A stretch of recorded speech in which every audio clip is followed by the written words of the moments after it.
Heureux d'être à cette conf et de pouvoir vous présenter un petit peu ce que nous avons découvert et appris sur ce sujet de la voix au texte et du speech to text côté open source plutôt. Voilà, donc moi je suis Aline Papono, je travaille chez Adeline. Nous sommes des experts en moteur de recherche. On intègre pas mal de solutions, dont principalement très souvent Elasticsearch, mais pas que. Voilà, on fournit du conseil aussi, des formations. On essaye de faire vivre un petit peu notre blog là sur notre site adeline.com. Donc n'hésitez pas à nous rendre une petite visite. On recrute du monde s'il y a des intéressés aussi. Voilà pour moi. Bonjour. Donc merci d'être venus si nombreux. En fait, on s'y attendait pas, à vrai dire. Donc moi, c'est Lucien Précoupe. Donc je développe avec mes collègues une plateforme moteur de recherche en fait qui s'appelle all.site. Et donc c'est un use case en fait de ce qu'on va vous présenter en fait, donc le speech to text. Donc all.site en fait c'est un moteur de recherche qui fonctionne comme Google, mais il a l'avantage de pouvoir aller plus loin en fait. Donc il peut aller aussi sur votre Slack, sur l'intranet de l'entreprise, sur Confluence, Jira, SharePoint, OneDrive et tout. Donc ça vous permet d'organiser vos données en fait, mais pas seulement donc les données d'internet aussi. Donc ça fonctionne exactement comme Google. Et donc c'est aussi un moteur de recherche collaboratif en fait, donc parce qu'il fonctionne sur le modèle de Wikipédia et de GitHub aussi en fait, parce qu'on code et puis on partage le code. Donc aujourd'hui, speech to text, c'est des choses qui ont énormément évolué, notamment parce que il y a eu tout l'avènement de machine learning, deep learning. Donc c'est beaucoup utilisé. On se rend compte, bien entendu, de l'utilisation qu'on a avec les assistants vocaux, Alexa, etc. Mais on verra plus tard qu'il n'y a pas que ça, bien loin de ça. Voilà, donc c'est très très puissant, c'est disponible vraiment partout. C'est disponible dans nos mobiles, dans des tout petits devices, parce qu'il y a beaucoup de choses qui se passent en ligne. Mais on se rend compte, bien sûr, que très souvent, c'est plutôt via nos grands opérateurs du cloud. Voilà, donc plutôt Google, Amazon, Microsoft, etc. Donc effectivement, tout se passe vraiment plutôt côté serveur toujours. Donc notre voix est envoyée, traitée quelque part, et puis interprétée. Il existe aussi des solutions offline, mais en tout cas, voilà. Si jamais on se penche un petit peu plus sur le sujet, et si on regarde ce qui se passe quand on a le micro Google, en fait, on se rend compte que cette page en fait, Google qu'on a l'habitude de voir tous les jours, qu'on accède en fait, et sur lequel on va pouvoir appuyer sur le petit micro Search by Voice, en fait, le micro n'est accessible que sur Chrome et peut-être Edge. Mais en tout cas, si on va accéder à google.com depuis Firefox, il n'y a pas le petit micro. Voilà, donc c'est encore pas non plus si utilisé et si ouvert que ça. Alors c'est effectivement donc l'open source a pris un peu de retard, mais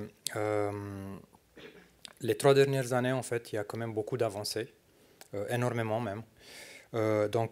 Juste en bas, en fait, c'est une technologie qui, en fait, s'est arrêtée en 2019, mais qui est encore utilisée, en fait. Donc, nous l'avons aussi utilisée dans un contexte assez particulier parce qu'on a pu l'utiliser, on a pu l'étendre.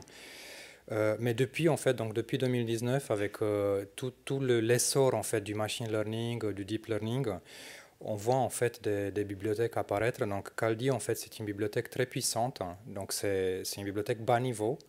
Mais qui fournit des algorithmes, des recettes, des modèles qui peuvent être ensuite intégrés, étendus. Et c'est sous licence Apache, en fait, donc c'est très, très ouvert, en fait. Vosk API, en fait, c'est un serveur, donc c'est toujours une bibliothèque open source également, qui est construite, en fait, au-dessus de Kaldi et qui fournit, en fait, un support pour 20 langues, qui fournit en fait du support pour plein de langages de programmation aussi. Des modèles aussi open source, certains en fait très puissants sous licence Apache. Et donc c'est une technologie qui fonctionne très bien, qui fonctionne aussi en offline, qui fonctionne. Donc on n'a pas besoin en fait d'envoyer en fait les données sur Internet. Je pense aussi. Ok. Et donc plus plus récemment, donc il y a aussi une initiative de Mozilla. Je crois qu'ils ont un stand aussi en fait à la conférence. Donc ils parlent justement de l'initiative Common Voice. Et donc c'est une initiative qui va plus loin que le machine learning, donc qui vise à intégrer du deep learning en fait dans la technologie. Et donc bien entendu c'est open source. Et donc voilà, il y a ces deux projets en fait chez Mozilla, donc le projet Deep Speech qui se base sur des approches Deep Learning et le projet Common Voice. Donc le projet Common Voice en fait c'est un peu inhérent en fait à la manière dont le Deep Learning fonctionne en fait qu'on va voir après. C'est un projet en fait où on peut donner sa voix en fait à la communauté. Bon, la réalité, c'est qu'on donne sa voix déjà, en fait, quand on parle à son téléphone, quand on utilise un assistant vocal, ou même quand on ne l'utilise pas parfois, en fait, parce que voilà, notre télé peut enregistrer aussi ce qu'on dit et tout. Donc, on la donne, en fait, cette voix, mais on a coché la case comme quoi on accepte les conditions de Google, de Amazon ou de Apple. Alors, donc, le projet Common Voice fonctionne un peu pareil, c'est juste que c'est un opt-in, en fait. Donc, il faut y aller, en fait, il faut aller sur le site et lire un texte ou écouter un texte et valider que ce qui a été transcrit, c'est correct. Donc c'est la manière en fait, de contribuer, en fait, mais de façon opt-in, avec sa voix, pour faire avancer la technologie. Très simplement et succinctement, comment c'est censé fonctionner. En gros, ça fonctionne en fait avec d'abord de l'enregistrement de voix, comme on vient de le dire, et puis ensuite on découpe la voix en petits morceaux de phrases qui vont être donc détectés indépendamment les uns des autres. Et en fait, ces petits morceaux sont soit bons, soit pas bons, et il y a une boucle de retour, donc ça c'est l'aspect deep learning, qui va donc d'abord générer les petits morceaux, vérifier s'ils sont bons ou pas, les corriger et se mettre à jour, et puis recommencer comme ça son apprentissage. Et donc cette phase d'entraînement, en fait, elle est essentielle et donc et souvent elle est liée en fait à un gros volume de données. Et donc voilà, d'où le projet Common Speech. Voilà. Et une fois que le modèle est entraîné, il peut être du coup récupéré et utilisé directement. Petite démo. Ouais, donc là on va passer en fait, on va passer donc à Vosk API en fait, donc qui est une bibliothèque. Bon, on va faire après éventuellement le compte rendu, mais c'est une bibliothèque qui fonctionne en local, en offline. Ça peut fonctionner sur un tout petit device en fait, un Raspberry Pi ou quelque chose. Et donc c'est très très puissant en fait. Donc juste pour donner un exemple, donc ici en fait j'ai téléchargé tout simplement en fait Vosk API, donc il y a une petite configuration mais pas forcément très complexe. L'avantage de Vosk API en fait c'est que c'est déjà un peu pas forcément clé en main, mais c'est très facile d'installation. C'est aussi l'objectif du projet en fait, donc au-dessus de cette bibliothèque Kaldi qui est très puissante. Et donc là, en fait, je vais vous montrer après. Donc, il y a un modèle en fait pour le français qui fait même pas 50 mégas, qui est sous licence Apache, et vous pouvez le voir en fait que la technologie peut transcrire ce que je dis en temps réel en fait. Donc, il n'y a pas d'accès à Internet, il n'y a pas d'envoi en fait des données à un service externe. Tout se passe en local. Donc je ne sais pas, je n'arrive pas trop à suivre ce qui est écrit, mais en tout cas j'espère que ça écrit ce que je dis. Voilà. Et donc juste pour vous montrer, donc vous voyez en fait il y a un petit modèle en fait, donc les modèles anglais et français, donc ils font 40 mégas, moins de 50 mégas en tout cas. Et et donc, et sont sous licence Apache aussi. D'accord? Donc, on n'a pas besoin d'aller trop loin, en fait, pour avoir quelque chose de très, très pertinent. Bien entendu, ces modèles, en fait, on peut les créer soi-même, on peut les étendre, et c'est ça, en fait, qui fait la valeur, en fait, de la technologie. Et donc, il y a des modèles qui ne sont pas open source, il y a des modèles qui sont open source, mais sous licence pas Apache. Il y a des modèles qui coûtent très cher aussi. Et donc, voilà. Mais ça, c'est l'avantage, en fait, de open source, donc on peut l'étendre comme on veut. On va aussi adresser un petit peu, en fait, très rapidement, une limite, en fait, de cette approche et qu'on a essayé de résoudre aussi chez All.Site et Adeline. Donc, vous l'aurez compris, tout dépend en fait du modèle. Donc, plus votre modèle est entraîné, plus il y a de données en fait pour entraîner le modèle, plus c'est pertinent. Lorsque le modèle est mauvais, on n'a pas forcément un bon résultat.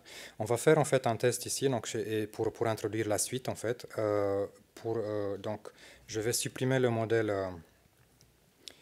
Le modèle français en fait, et je vais juste brancher un modèle qui est moins bon. Je vais brancher le modèle anglais en fait. Donc je vais faire juste, excusez-moi, un peu de reflet. Donc le modèle anglais à la place du modèle par défaut. Et donc je vais relancer le programme. Et donc on peut s'attendre en fait. Hop là. Ça n'a pas marché.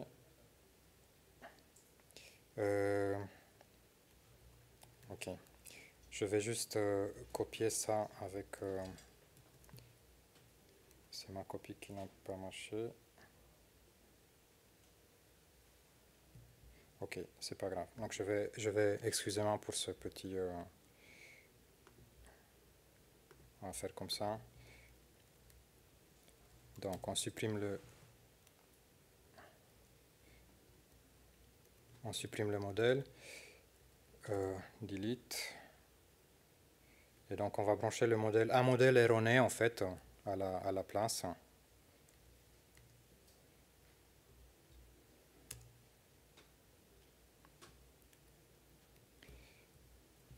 Ça c'est l'effet démon.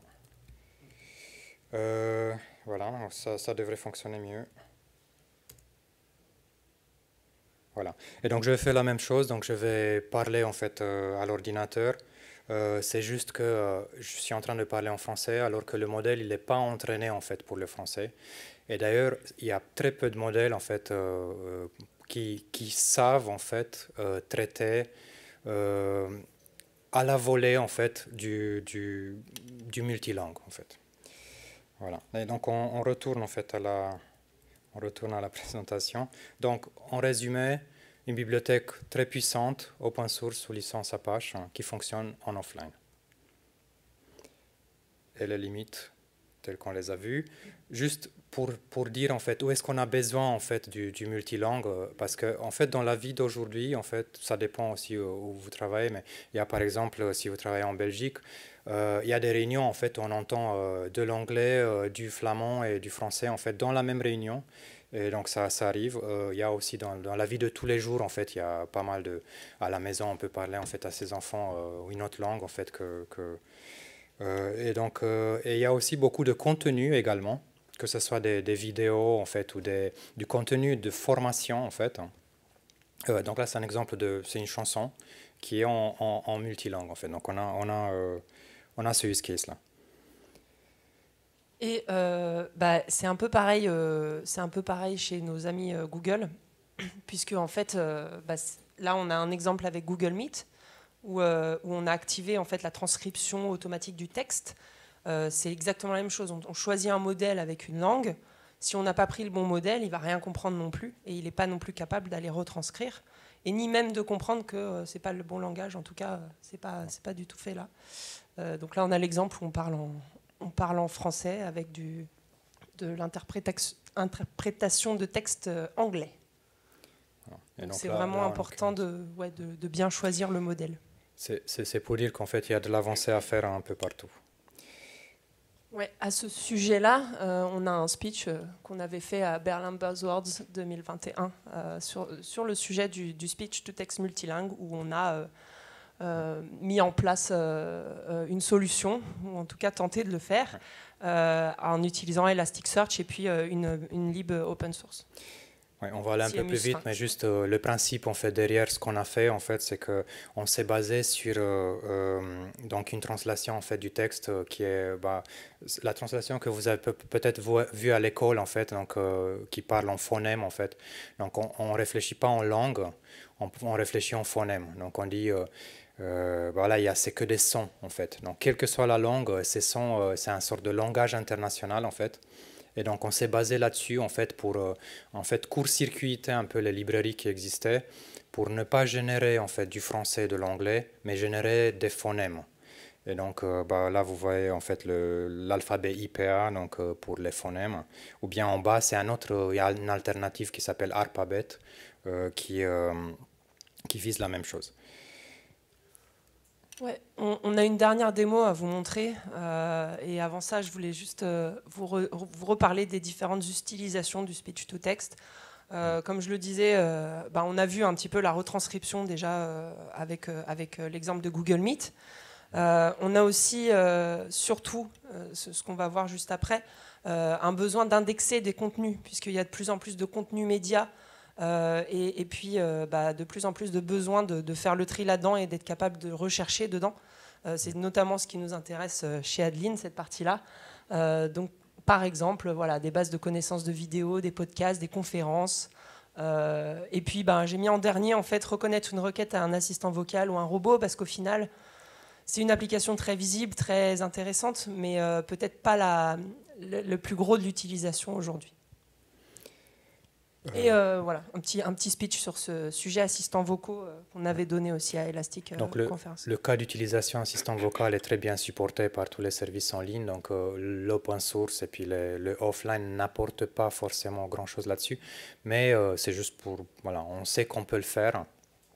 On peut se passer en fait des services Amazon, Google qui sont très puissants et disponibles, mais voilà.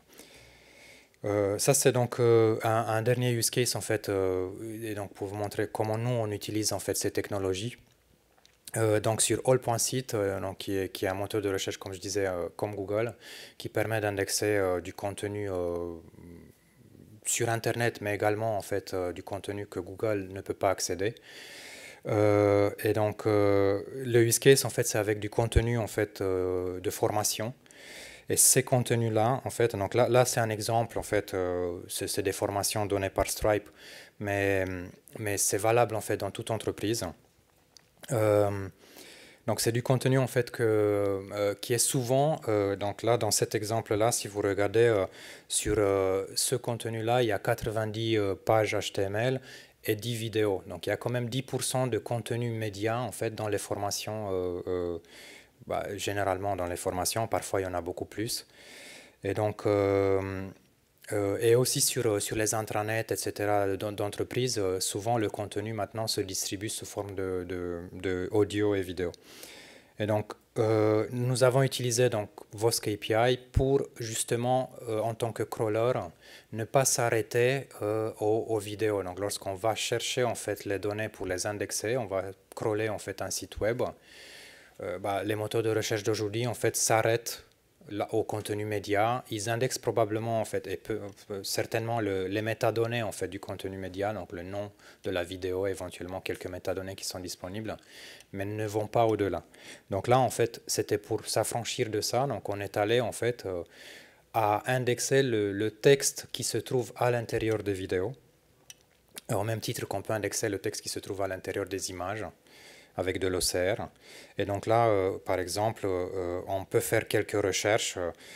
Ici, on a fait une recherche, innovation, et on a à la fois du contenu HTML et du contenu média qui remonte.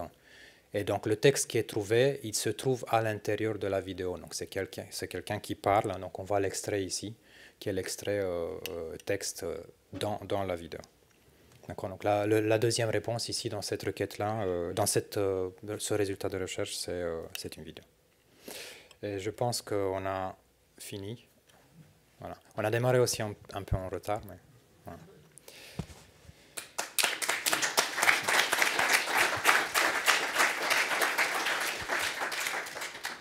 Merci pour cette présentation, c'est vraiment très intéressant. Alors normalement, on n'aurait pas de temps pour une question, mais c'est la pause. Alors s'il y en a qui veulent sortir, vous pouvez. S'il y a des questions, on peut en prendre une. Question ?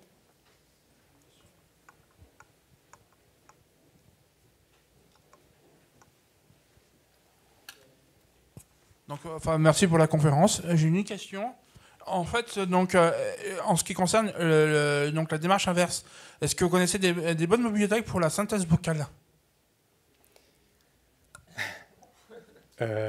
C'est une très bonne question. Malheureusement, non, c'est pas forcément notre métier. Nous, on est plutôt dans le métier de chercher la donnée et la rendre accessible. Mais effectivement, on n'y a jamais pensé. En fait, on est tellement formaté sur notre manière de fonctionner qui est on cherche la donnée, on la rend accessible qu'on n'y a pas pensé. Ouais, c'est vrai que mais c'est un bon sujet en fait. On s'était penché un peu sur le sujet, mais alors vraiment un petit peu, je ne vais pas pouvoir répondre plus que ça. Mais justement, en parlant du talk sur les assistants vocaux, en fait, on s'est rendu compte que finalement, pour présenter des résultats, c'était assez vite limité de répondre avec juste de la voix. Et peut-être on a eu tort parce qu'effectivement, pour des raisons d'accessibilité évidentes, il faut vraiment qu'on se penche sur le sujet de répondre avec de la voix aussi. Mais c'est vrai que ça a été un peu plus... on est vite parti sur montrer une image alors que j'ai parlé à mon assistant vocal. Mais je prends le point pour la prochaine version de la conférence sur les assistants vocaux.